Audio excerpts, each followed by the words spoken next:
But now we'll take a look back at everything that went on through that 24-hour race. We arrived at the Nürburgring. It was sunny when we got here on Thursday, but very, very quickly the clouds moved in, and that was the story of this weekend, the Nürburgring 24. We had 97 drivers that gathered to compete for the title of champion of the Nürburgring 24. You could see as the cars took off from their original positions, the mist, the rain. Little did the drivers know what was ahead. We knew the forecast was going to be for some rain. We didn't know quite how much, but it was the Ferrari who took the jump from the outside front row and led the field into the first set of corners. And the number 5 making contact on the way in with the number 3 who had eventually gone to second place. Just shows you how feisty those first laps were. The number 26 Ferrari really did start dropping down. That was Jonathan Hershey. The number 53 had a moment down at turn 1. This was Mauro Engel just going past the Ferrari. But look at how much was going on and how different the conditions are in every single shot. Frederick Verviche having a go, someone falling asleep. There's a Ferrari off, there's a BMW off, there's a Lamborghini as well that of course broke down after just a couple of hours. If you hadn't seen that car, it was on form early on. The number 2 there, the number 26 Ferrari as well. Again, it was just a shame that Ferrari dropped down. There is the Lamborghini shoegate, which took place in the pit lane as he ran over one of the pit members' shoes. It was attached to his foot when he ran over it, so he got his foot out. There's an Astra trying to drift, but it's a front-wheel drive car, so it doesn't do it very well. Some great shots though, I must say, from our cameramen this weekend. Absolutely top-notch work. The 100 BMW went in. Crew members not happy, saying, well, what the heck am I going to do with this now? It's second-hand. There's the number 18 Porsche having its own moment. Damage to the front of one of the 330s. There's plenty going on all over the place. It's hard to keep up. And there really was so much damage, so many cars losing it as the track conditions went downhill. Everybody kept their masks on, social distancing all the way. There was a lot of oil, a lot of debris all around the circuit. The number 1 car was one that was shedding it. We saw the moon. I don't remember seeing that because it was pretty cloudy last night. It was chucking it down with rain, raining so hard that in the end we had to have a red flag. Before that, we had a few fireworks, just recapturing some of the party atmosphere that we've come to know and love here at the Nürburgring 24 as we look at Patrick Kolb spinning off into the gravel track, and those fireworks just reminding us of last year. But there's the rain, and that monsoon came, and soon it was time for the race to stop. This was the contact between Marciello and, it was Maximilian Goetz, Marciello, with the Porsche, and then, not long after, Marciello, who really was on a march, as we were saying, was caught up in his own little moment, I'm afraid, as we got into the night and the rain got even heavier.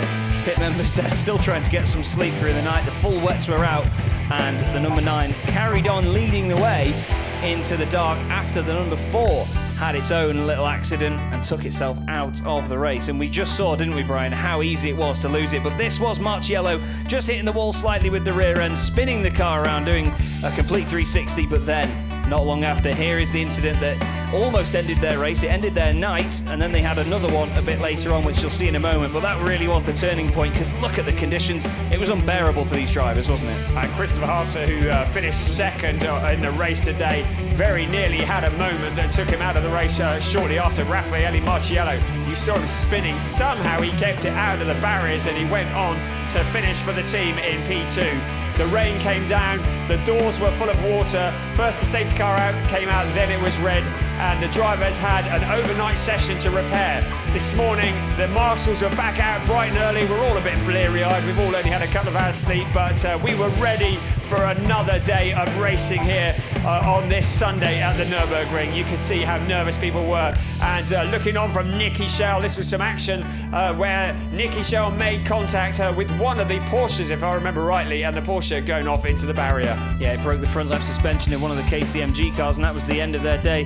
Mathieu Jaminet not too happy with the traffic there going into the code 60 zones, but the drivers knew that the weather was on the way. The 30 took a big hit into the wall and ruined the front end of that Porsche. They did continue and finish the race, and there was a scary moment for the number 3 Audi as well, also running wide onto the grass.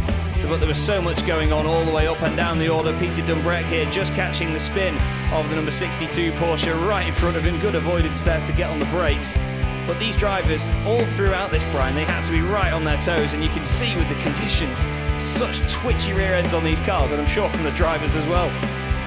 Absolutely. When you see Augusta Farfus narrowly avoiding such big contact with the wall, the drivers really were on their toes because the track was slippery, it was dry, it was wet, it was dry. We didn't know what tyres to run, and there you can see the number 99 BMW, saw how wet it was, and there is Chaz's favourite car of the day, the 704. The Glickenhaus. It did a great job, eventually finishing 14th. Christopher Haase on his way into the pit lane. You can see just how narrow that pit lane was on the way in, but more great battles all the way through the field. Katzberg there trying to get past the number 11 to actually lap that Audi as well. And there was the moment where the BMW went through and took the lead of the race, and that's when the crew knew that it was pretty much done and dusted. The three got away, tried to chase after him, but Christopher Haase just could not quite manage it, could he, Brian? And you can see the Audi Sport team looking very frustrated. They knew that that pit call was possibly going to lose them this race.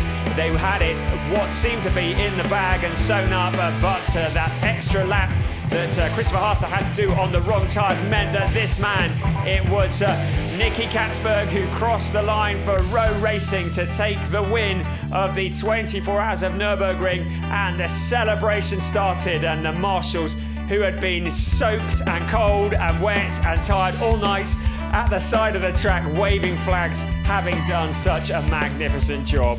Sorry, I was going to say that'll be everything from us here. Brian Oliver and Chaz Draycott. This has been the ADAC Total Nürburgring 24 Hours.